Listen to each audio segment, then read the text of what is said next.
Imagine un instant que tu es sur la ligne de départ, entouré de regards sceptiques et de murmures de doute. Personne ne croit en toi, mais au fond de toi, une flamme brûle intensément. C'est très décourageant et ça ne donne vraiment pas envie de se donner à fond pour gagner. Imagine maintenant que dans toutes ces personnes se trouve ton entraîneur qui, lui, a toujours cru en toi. Ça ferait toute la différence, n'est-ce pas? Alors, prêt à concourir?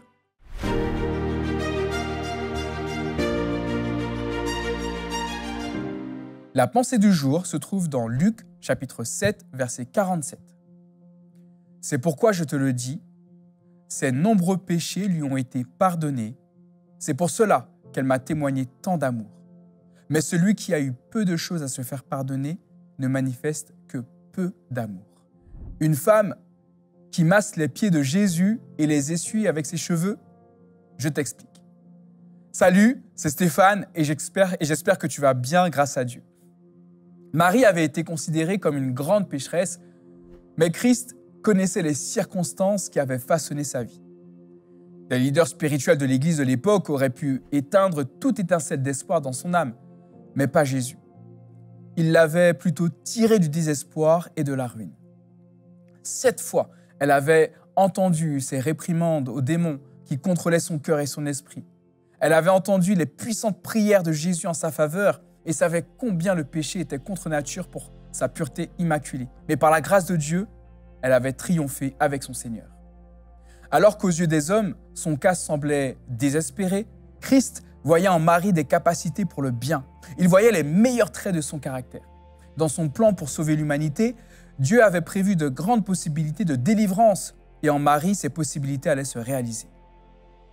Par sa grâce, elle devint participante de la nature divine. Celle qui était tombée et dont l'esprit avait été la demeure des démons fut rapprochée du Sauveur dans la communion et le ministère. C'est Marie qui s'assit à ses pieds et apprit de lui. C'est Marie qui versa sur sa tête l'huile précieuse d'onction et baigna ses pieds de ses larmes. Marie se tenait près de la croix et suivit Jésus jusqu'au sépulcre. Marie fut la première au tombeau après sa résurrection. C'est Marie qui proclama la première un Sauveur ressuscité. Comme pour Marie, Jésus connaît les circonstances de chaque âme. Peu importe à quel point tu te sens éloigné ou indigne, il voit au-delà de tes erreurs et comprend les défis que tu traverses.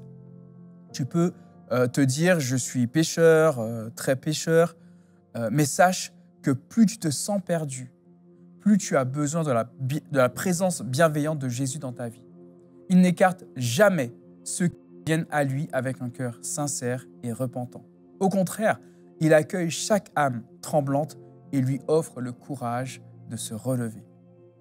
Jésus ne révèle pas tout ce qu'il sait de toi, mais il t'invite à t'approcher de lui avec confiance. Il est prêt à te pardonner et à te restaurer, quelles que soient tes fautes passées. Son amour est inconditionnel et sa miséricorde est sans limite. Il désire ardemment que tu trouves la paix et la joie en lui. Aujourd'hui encore, Jésus se tient à l'autel de l'encens, intercédant auprès de Dieu pour ceux qui cherchent son aide. Il présente tes prières et tes besoins devant le Père, te rappelant que tu n'es jamais seul dans tes épreuves. Peu importe les défis que tu rencontres, Jésus est là pour te soutenir et te guider. Il te connaît intimement et t'aime profondément. Alors, n'hésite pas à te tourner vers lui, à lui confier tes peurs et tes doutes. Il est le refuge parfait où tu peux trouver le réconfort et la force de surmonter toutes les difficultés de la vie. Que Dieu te bénisse abondamment.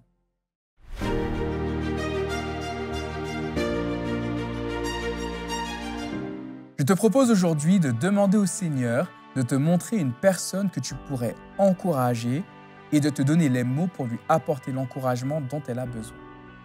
Mets dans les commentaires ton témoignage. Que Dieu te bénisse.